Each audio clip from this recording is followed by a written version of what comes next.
I'm so sick of privilege. Privilege isn't being white, bonehead. Privilege is living in government housing and calling people oppressors while they pay your fuck without worrying about calling in sick to work because you don't have a fucking job. Privilege is being able to cheat, lie, fail over and over again in life and still get bailed out while people who play by the rules get punished. Period.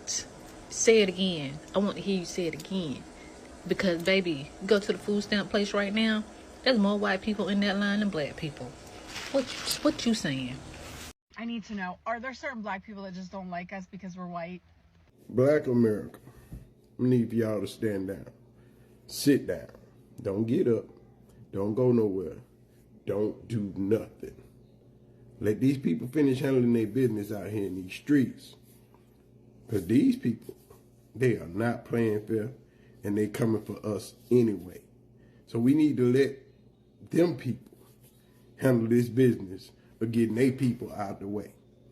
Because they coming for us. We know that. That's their sole intention, is to come and get us. I know y'all ain't seen me for a minute. Brother been under the weather and you can hear it in my voice. But listen, man, I need y'all to chill out. Don't make no moves. Don't be out there in them streets with them rallies and them protests and all that, because all they want to do is catch us out there. And once they catch us out there, all hell is going to break loose. So stay your behind at home, watch you some TV, get your exercise on, drink you some water. I know my sister's chilling. Brothers, I need y'all to chill too, because they coming for us. The man just had the whole database, the whole police database of misconduct wiped. I told y'all, when y'all hired a criminal, expect criminal activities. When you put a natural-born criminal in the White House and you don't expect criminal activities to happen, y'all crazy. Y'all are out y'all freaking mind. Now, they've been out there talking about where Kamala at, where Obama at. You know, they chilling. We don't need them to move at all. Don't worry about Kamala. Don't worry about Obama. We need our white brothers and sisters to handle their people. Because y'all did this. You Latinos that voted for this ignorance, y'all did this. Y'all fix it. And you brothers and sisters that also voted for this fool, y'all can go out there. They don't like y'all anyway. So if you want to go out there and celebrate with your people, go ahead. But they going to lock your asses up. All I'm saying is, I need my people to stay in the house. Stay drinking water. Stay exercising. Posting videos and doing our thing. We trying to enjoy life. We getting ourselves together right now. In the midst of all this stupidity, we ain't doing nothing. We letting y'all fix it. Because when Kamala stood up there and told you what was going to happen, you didn't listen. You didn't want to save yourself. You wanted to save your race. And now they coming after you. What you didn't know is all the laws that helped us helped you more. You thought DEI was for black people. Then you found out more white people getting help with DEI than black people. Y'all thought snaps and food stamps, because y'all listened to Ronald Reagan them back in the day with that welfare queen bullshit. And then you found out it's a lot of white people on food stamps and government assistance than black people. Yeah, we not struggling. They just tell you we struggling. They just put our struggle up front so you can see it. But them white boys in middle America, Missouri, Iowa, Kansas, Arkansas, yeah, they struggling. Because all them farms, they get government assistance. All them ladies that live in the inner city or out there in the suburb, y'all don't know. Some of y'all people in them suburbs that live next door to you, they on government assistance. They not paying $2,500 for that house like you are. They might be paying 40, but that other check that cover their rent, that other check that comes, it come from the government. See, but you don't know that. You got people out here driving nice cars, living in big houses, but they not paying the same amount of taxes and bills as you are. And you wonder how they doing it all. Because she ain't got no job. She at home every day. Yeah, that's their government check. So for my people, I need y'all to stand down. Hello brothers and sisters, welcome back to the channel. I'm hoping that you are doing great from wherever you're watching this video from.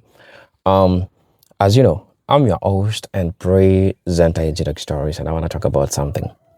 As time goes by, we keep on seeing how racism and how ignorant some people, how racist and how ignorant some people can be. Because still, as we're talking right now, we still have white people that are regretting the decisions that they made. And now that as time goes by, it keeps on proving how black people are right. It really leaves them outraged because they're asking themselves this question. They're losing their mind about it. They cannot fathom the fact that black people are not going to work on their farms. They're not going to work on their farms because not that black people are lazy or anything, but because what they are offering black people is not worth black people's time. So black folks are saying that, you know what, we aren't doing anything. And we know very well this is something that has been going on. Some people issue threats to black people. Black people failed to go to the protests. True. Black people failed to go and work on the farms. They declined going to work on the farms. Not because they don't want to go to work on the farms, but because it is not reasonable to them. And for the longest time, America has been always going in the way that white people want, not in the way that black people want. And when you might ask yourself, why is America where it is today? It is because some folks made some wrong decisions. They made some wrong decisions, and those decisions are affecting them right now. And so they are outraged at black people because they're looking at a group that they can put all their pressure into. And all they're seeing black folks. They ain't seeing Trump, who has messed up their lives. They're only seeing Trump. So this tells us one thing. The fact that black people fail to support the things that they want, including working on their farms, protesting for them, they're now outraged. And some are even issuing threats to black folks. But brothers and sisters, I just want us to listen to this video. And then, I'll be back. I'll be giving my 2 cents in regards to this. And for those watching me for the first time, man, I just want to say that I'm grateful for all the support that you will give me. I want to say that I see your comments. I see what you say. I may not reply to all of them, but I appreciate you. I appreciate everything that you do, brothers and sisters. And maybe you're coming across this channel for the first time. I'm just asking you to please subscribe, like the video so that it can be shared with people who are like-minded like you. So brothers and sisters, let us watch the video, I'll be back with my thoughts and commentaries in regards to this. So let's watch the video. I'll be back. Stay at home. Stay doing your thing. Don't get yourself out there in them streets with that ignorance and cause a problem. Because they waiting on us. They want us. The man told you the qualified immunity for the police is going to be permanent. He trying to hook the police up. And who you think they coming after once they get hooked up? They coming after us. I told y'all. They ain't but 2 ways for them to get rid of us. It's to lock us up or to kill us. They can't send us nowhere. Because this ours. We built this. Our people did this. So if y'all don't know, don't take your ass out there. You ain't seen Tim Scott and Byron. And not funny, haha, funny, weird, because they did the same shit with Obamacare and the Affordable Care Act. They didn't realize that they were one and the same. Just 2 different names. SNAP, Supplemental Nutrition Assistance Program, EBT, food stamps, they're all the same, just different. You know, one is just like the government official name. I don't know.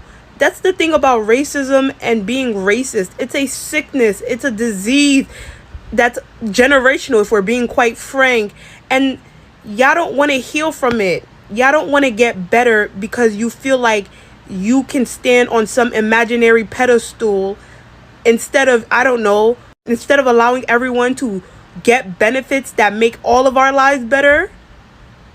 You will cut off your nose to spite your face. You will shoot yourself in the foot in the name of making things difficult for a demographic that you just don't like, for something that they can't change, their skin. But then you don't realize you're hurting yourself too. And a lot of these politicians, the only color they care about is green. Money is their god. Money is who they serve. I don't know what more you need to understand, that it's not like a left and right thing. Yes, most of the time, unfortunately, because we do live in America, it is a black and white thing, but it's also like an up and down thing. A lot of y'all, especially white people, need to realize that you are the third estate. You are the proletariat. You're not the bourgeoisie. That's not how that works. But again, your racism that y'all don't want to get rid of, that y'all don't want to let go of because it makes you feel better about yourself, has now caused all of this to come full circle. I don't know, like, why are y'all mad? Y'all voted for this. And then saying y'all didn't vote for this is kind of crazy. Y'all gotta stop saying I didn't know. That's not a valid excuse. We have Google. There are so many different platforms for you to obtain information from. I don't know is not good enough. You voted for it. You wanted that man in there. And he don't care about y'all. He don't care about none of us. We're not in his circle. Why do y'all really, like, you see how much of a nasty sickness racism is? It's caused all of this BS. And y'all can't cure yourselves until y'all face reality and admit that you're sick. You have to, first part of recovery is admitting that you actually do have a problem, that you have a sickness. You know, so let's start from there. But okay, I want to take a moment to say thank you to Donald Trump, not out of praise, but out of truth. Because while you rip through every part of this government, tearing down justice, equality, and fairness under the fake excuse of fighting DEI fraud, what you're really doing is confirming what black folks have been saying for generations. America was built on racism, fueled by fear and sustained by white supremacy. You've exposed it all. The masks are off. The polite racism, the fake allyship, the colorblind lies, it's all gone. Now we see it raw and unfiltered. You're not just targeting policy, you're targeting people. Black people, brown people, marginalized communities. And the wild part, we make up the smallest portion of this country, yet somehow we are the biggest threat to the lie that white supremacy built. That should tell you everything. You're afraid not of violence, not of replacement, but of the power we hold even when we have nothing. You see the way our culture, our brilliance, our resilience, our excellence continues to shape this country, even when it tries to erase us. Donald Trump is just the loudest version of a system that's always been in place. He is the living, breathing proof that this country was never designed with us in mind. And yet, we continue to define it. So thank you, Donald, for exposing what so many tried to deny, for showing the world that the fear of black greatness is real, for proving that racism isn't in our imagination, it's in the fabric of this nation. And to my people, we don't have to fight to prove our worth. He's doing that for us. All we have to do is stand firm, stay awake, and know that the truth is finally louder than the lie. We are not broken. We are not the problem. We are the evidence of the power that this country can contain. Let that truth ring louder than its hate. It's official. It is official. Baby, no food stamps for November. And people are officially crashing out. They say due to the shutdown, no food stamps. No food stamps for November. And you know November is Thanksgiving. So you mean to tell me President Trump and Republicans, you mean to tell me that these people who never receive food stamps is not going to be able to get food stamps for the month of November, which is an actual holiday? Not just it's a holiday, it's the fact that people need their food, and that's their only way to buy food. So that's what y'all doing now? That's what y'all doing? That these kids not gonna have anything to eat? So that's what we doing? Okay. So people get to starve right as the holidays are starting to kick off. Oh, this is going to end well. Let's get it together. So white people will never leave black people alone, and I'm gonna tell you why. White society's obsession with black people isn't new. It's centuries old. If you think about slavery, colonialism, and exploitation, from the start, white wealth in America was built off the backs of black bodies. Sugar, cotton, tobacco, rice. This wasn't just economics. It was a system where white people's very identity was shaped around controlling and owning and watching black bodies. But here's the wild contradiction in all of this, right? While trying to dehumanize us, white culture has always been obsessed with us, right?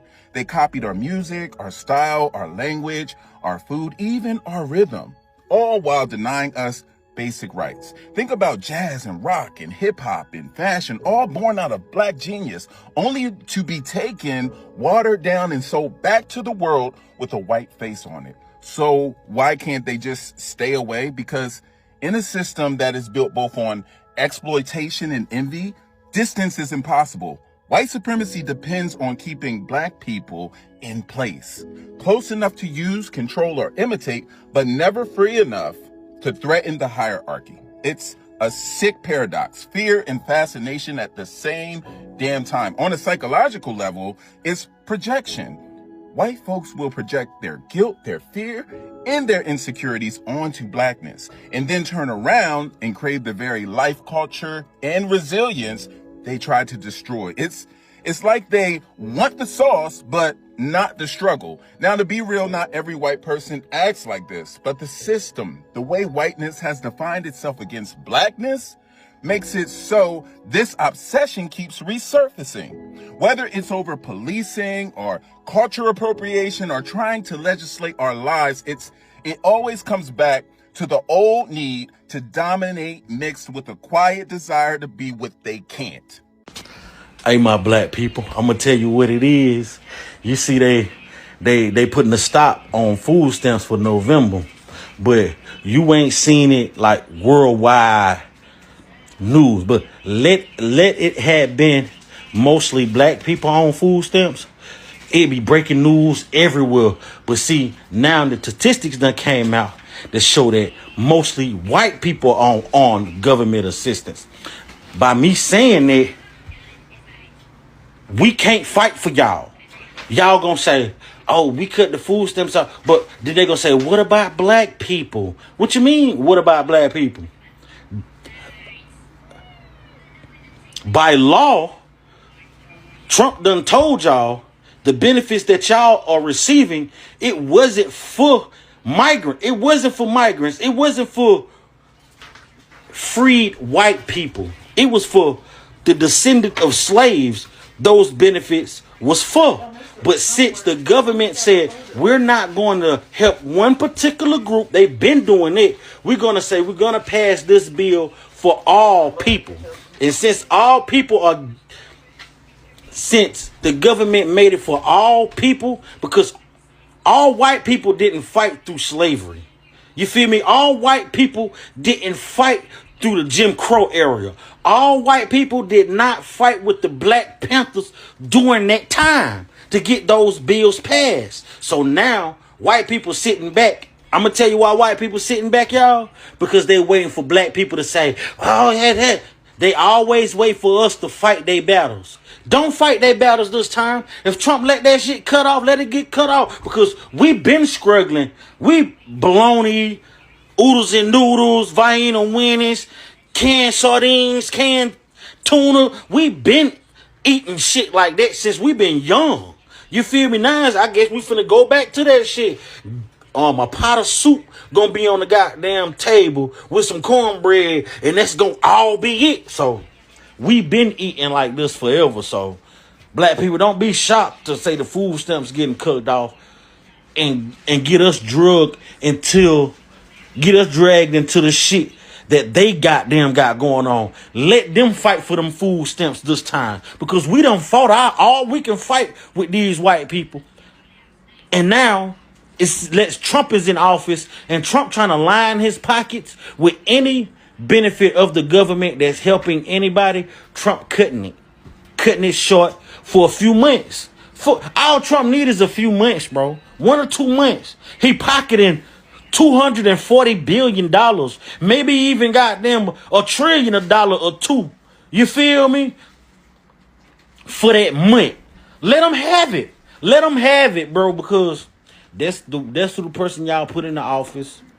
Those are the white people y'all look up to, thinking they true patrons of America. The gas is high. Water bills went up. Light bill done went up. Food went up.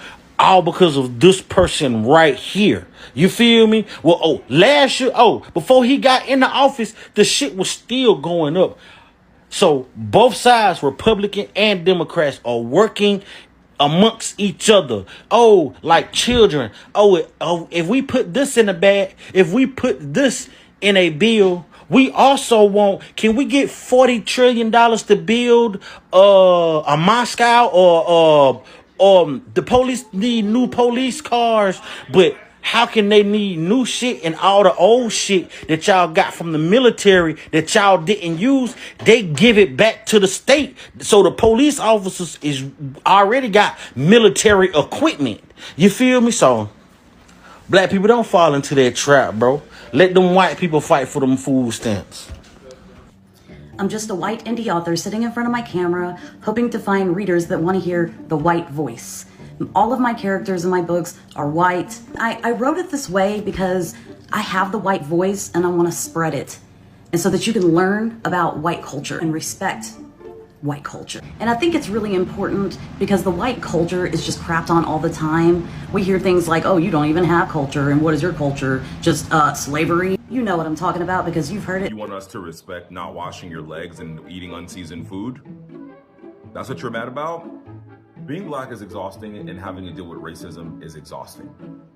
A white lady came online and called a 5-year-old boy the N-word and got all this money. And now all of you racist grifters are out here trying to do what? Make money? We went from black fatigue to black privilege, and now this week we're on white people are being discriminated against. To not understand by saying you are a white author and you have a white voice and you're going to white people and you're talking about the white experience, why and how that's racist and how and why that's detrimental to the rest of us is the problem in this country. Majority of authors since the dawn of time in America have been white.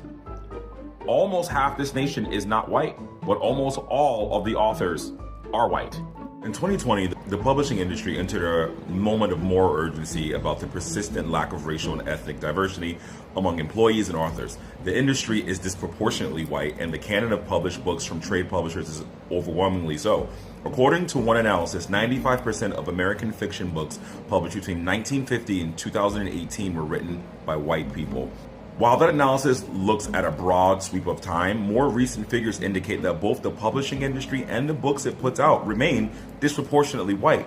The lack of diversity in the ranks of publishing professionals and in works brought to the market are linked. In a cultural industry like publishing, where subjective interpretations of what constitutes good or marketable literature are a major determinant of what gets published, the whiteness of the industry staff has accompanied largely white kind of published authors. Not only is the United States a demographically diverse nation, as of the last census, an estimated 42% of the country are people of color.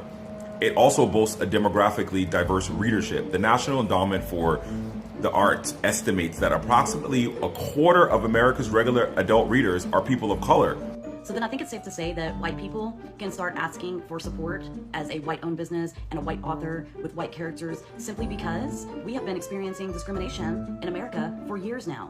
Jobs, colleges, scholarships, literary agents. That's discrimination. It's not okay just because it happened to black people 100 years ago.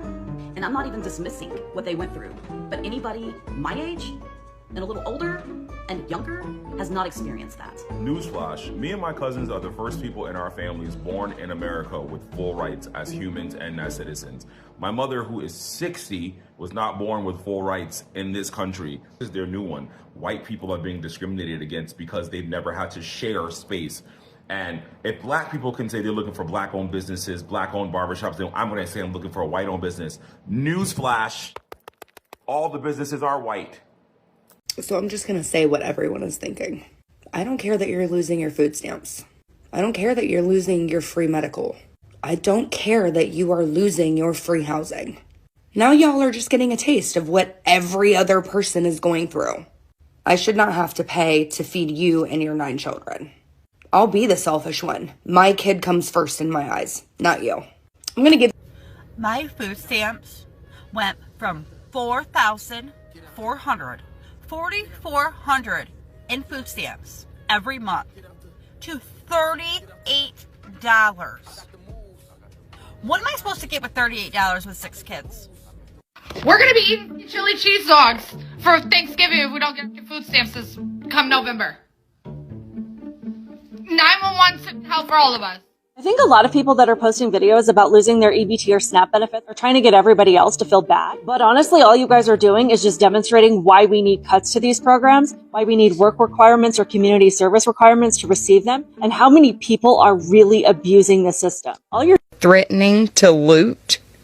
Have you guys seen the genius videos yet of all the people who are threatening to loot stores if they don't receive their EBT benefits? We have another Real Housewife of EBT. Check this out. Tell me what you think. Truth is, y'all hating on me because I live rent-free and I can afford the luxuries that y'all dream about for me and my kids. I'm going to continue to buy my luxury bags while the government pay my rent. I'm going to continue to go on trips and do the things that me and my kids love to do while y'all struggle to pay for a grocery bill and I'm swiping my EBT card. This right here, public assistance and public stupidity. Donald Trump is the first president in our history to cut off food benefits, SNAP, for American citizens. Let me repeat myself. Donald Trump is the first president in 249 years. Here's a question that I think every adult black person in America at some point or other asks themselves. Why does so much of white America hate us? Now, before all of you get all up in your feelings, understand that this is a question that black people ask as a sort of a generic question. Yes, many of us have white people in our lives that we're close to, related to, married to. This is a question that reflects our experience as black people as a group, with you as white people as a group. For almost 250 years, from 1619 to 1865, enslaved Africans were basically property, chattel, beaten, worked, murdered, mutilated. And this was simply because they were not perceived as human beings.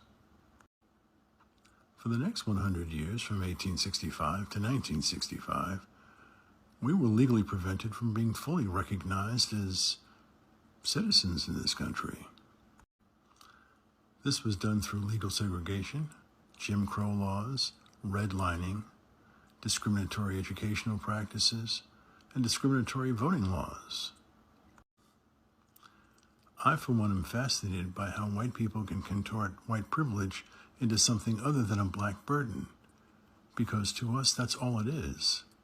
Your privilege is our burden.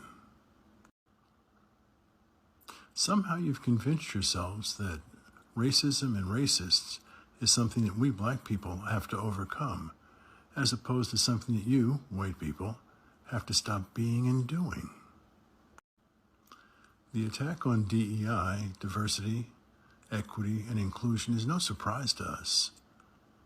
We've always known that you don't want a more diverse America, a more equitable America, a more inclusive America. You've made that clear for years. The difference is that you've stopped trying to hide your opposition to DEI behind some pseudo-intellectual BS nonsense. You've accepted that you don't want a more diverse, equitable, inclusive America. Thus, Trump. Hello brothers and sisters, welcome back to the channel. I'm hoping that you are doing great from wherever you're watching this video from. Yeah, let's just talk about it. And I'll just say this. White Americans, you cannot expect things to go your way. You had the chance to make America right, but you didn't do that. All you did, you made it worse, and you made it even worse for other people. That not being enough, you still went ahead and decided that now since Trump has screwed you up, and now you're regretting everything that you did, now you want black people to do things your way, because the person that you've chosen is not listening to you, is not trying to do that. So you all think that the person that is going to help you, the person that is going to make things possible for you, it is black people, and you think that you want to order them around. You think that they're going to help you do everything that you think. Well, I just have a message for you. You all messed up, and you knew something that will come with you messing up. You all know the consequences of all this. You all know that this was going to happen. So I don't understand why you all acting like the problem is black people. I don't understand why you all acting like that. I don't understand why you all acting like black people are the cause of all these problems that you're having. Why are you moving or pushing all your resentment towards black people? It is like black people are the people who made you to be in the same situation. Majority of rural MAGA people who are farmers, we all know, right? I'm trying to look the right position. You all know that you all messed up. You all messed up big time. And black people got nothing to do with you messing up. It's all on you. You're the one who decided, you're the one who chose your fate, you're the one who knew that this was going to come to you.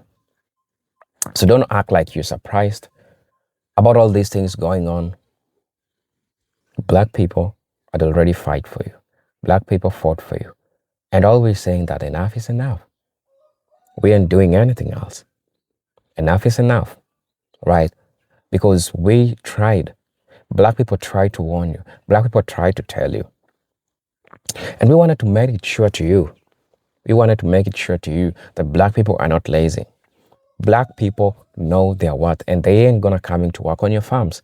You can't be messing up and you wanna call black people to come help you fight, to come help you fix all the messes that you did. I mean, that doesn't make sense anymore, right? It doesn't make any sense anymore. It doesn't make any sense anymore. As the saying goes, you did a mistake. You have to own up the mistake. You have to carry the mistake. You have to live with the mistake. Because the best part or the best thing that black people ever did, they tried to warn you all. They tried to warn you about all these things that you are doing, but you still didn't want to listen.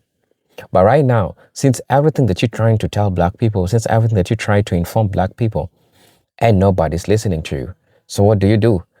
You are trying to deflect and pushing the pressure towards black people, pushing all your anger towards black people. Black people are not being your punching bag. They ain't being that. They are smart, and you have to agree with this. They made their own decision by warning you, by telling you that all this was going to happen, but somehow or somewhere, you didn't listen, or you didn't trust them.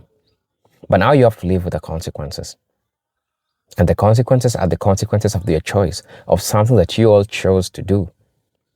So don't try pin black people on this. Black people didn't mess up this. You are the ones who messed up this. And so it's upon you to fix the craziness. It's upon you to fix it. Ain't nobody's coming to save you, white America. Black people, they already told you.